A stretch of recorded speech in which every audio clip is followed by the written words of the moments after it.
Isang bayan ng Gumaka sa Southern Quezon sa madalas makaranas ng mabigat na trapiko sa poblasyon area nito.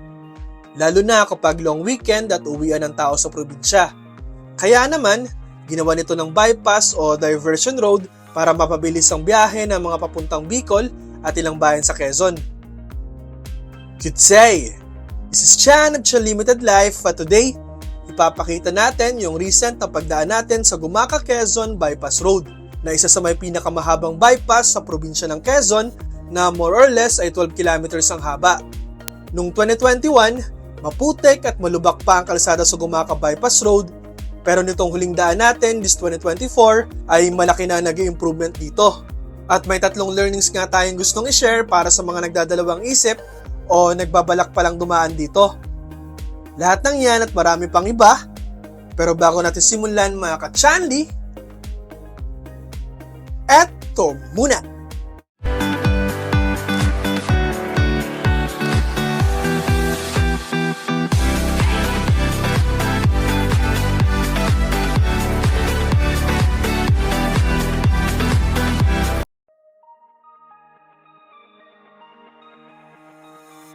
Kung taga Southern Quezon o Bicol region ka at dumadaan ka sa Gumaka Quezon, alam kong aware ka na most of the time ay mabigat ang traffic sa Gumaka Poblacion Area.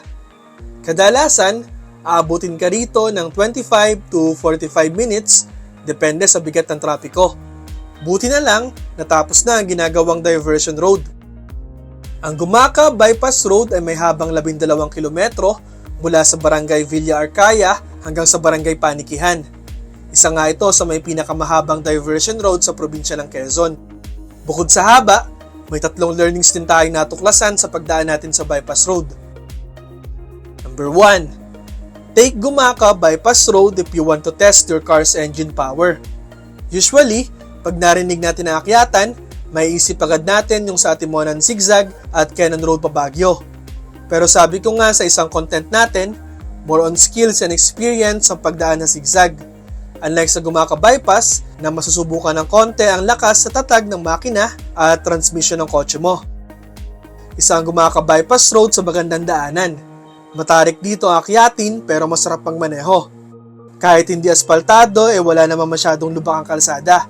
At sa ilang beses kong pagdaan dito, wala ako nakasabay na bus at malalaking truck. Hindi ko alam kung bawal ba talaga sila dito, pero may mga signages minsan na light vehicles lamang ang ini-encourage na dumaan sa bypass. Kung hindi man bawal ang truck at bus dito, marahil ayaw din dumaan ng ilang trucks kasi medyo marami akyatin. Sa mga bus naman, wala silang mapipick up at may ibababang pasahero, kaya mas pinipili na lang nilang sa loob ng bayan dumaan. Yung kalsada ay hindi kasing tarik ng Atimonan Zigzag pero ramdam mo yung slow progression ng akyatin. Hindi siya yung biglang need mo ng power agad-agad. Dito kasi, dahan-dahan lang ang dalisdis at minimal lang ang kurbada. Yung pakonti-konting build-up ng speed ay ang sarap sa pakiramdam. Ang laking bagay nung walang kasabayang trucks at buses kasi hindi ka mabibitin whether paakyat man yan o pababa. Masusubukan mo ang tatlag at lakas ng makina ng kotse mo. Number 2. Take Gumaka Bypass Road if you want to save 10 to 20 minutes. Tubong Quezon Province ako at na-experience natin ang mabilis na pagsikip ng trapiko sa iba't ibang bayan dito. At kasama na nga dyan ang sa Gumaka. Makakonsider natin na unofficial capital ng Southern Quezon ang bayan ng Gumaka. Meron dito malalaking businesses, establishments, banks and government agencies, kaya marami ditong dumarayong mga residente mula Bundok Peninsula at 4th District ng Quezon. Meron ding major intersection sa Jollibee area na pa-Bicol, pa-Bundok Peninsula at pa-Manila. Ito ay isa sa nagpapabigat ng daloy dahil nag-i-implement dito ng stop and go traffic.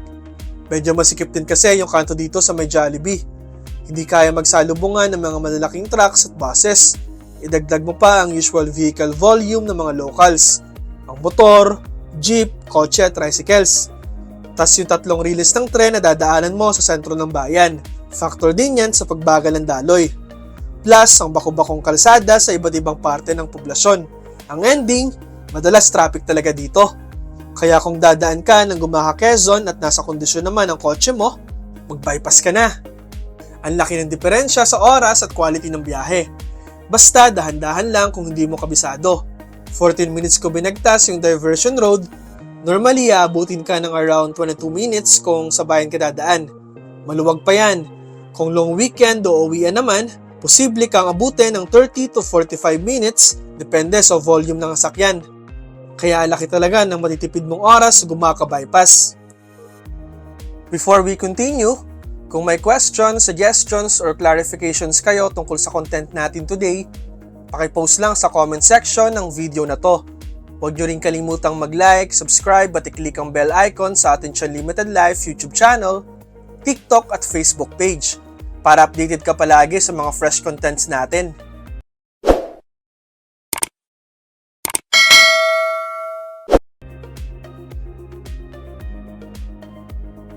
Number 3. Be extra careful if you want to travel Gumaka Bypass Road at night.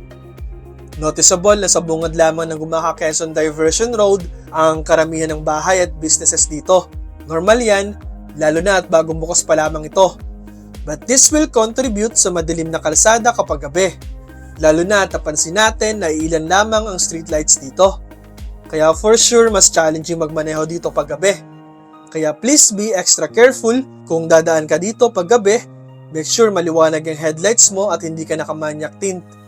Huwag ka rin nahataw kasi maraming area ang wala pang railings at barrier. Literal na bangin ang ilang portion ng bypass. Tas may kalabuan na rin ang pintura ng mga road markings dito. Hindi rin consistent na 4 lanes ang kalsada. Minsan 3 lanes, minsan halos 2 lanes na lang. Paiba-iba. Sa araw, hindi masyadong issue yan, pero pag gabi, posibleng magkagulatan at maubusan ka ng kalsada. Delikado yan. Tas dagdag mo pa na medyo liblib yung ibang part dito, lalo na yung medyo looban ng bypass. Nakakatakot, lalo na pag inabutan ka ng emergency sa daan. Mahirapan kang humingi ng tulong. Kaya please be very cautious sa Gumaka Bypass Road pag gabi, lalo na pag umuulan. Pag-isipan mo munang mabuti kung dadaan ka dito.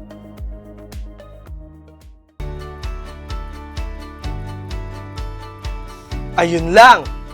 I hope na nakatulong itong video na to. Thank you for watching this content. Don't forget to like and subscribe sa ating Limited Life YouTube channel and follow my Facebook and TikTok accounts for more related contents. Hanggang sa susunod mga ka-Chanli. Drive safely. Ingat!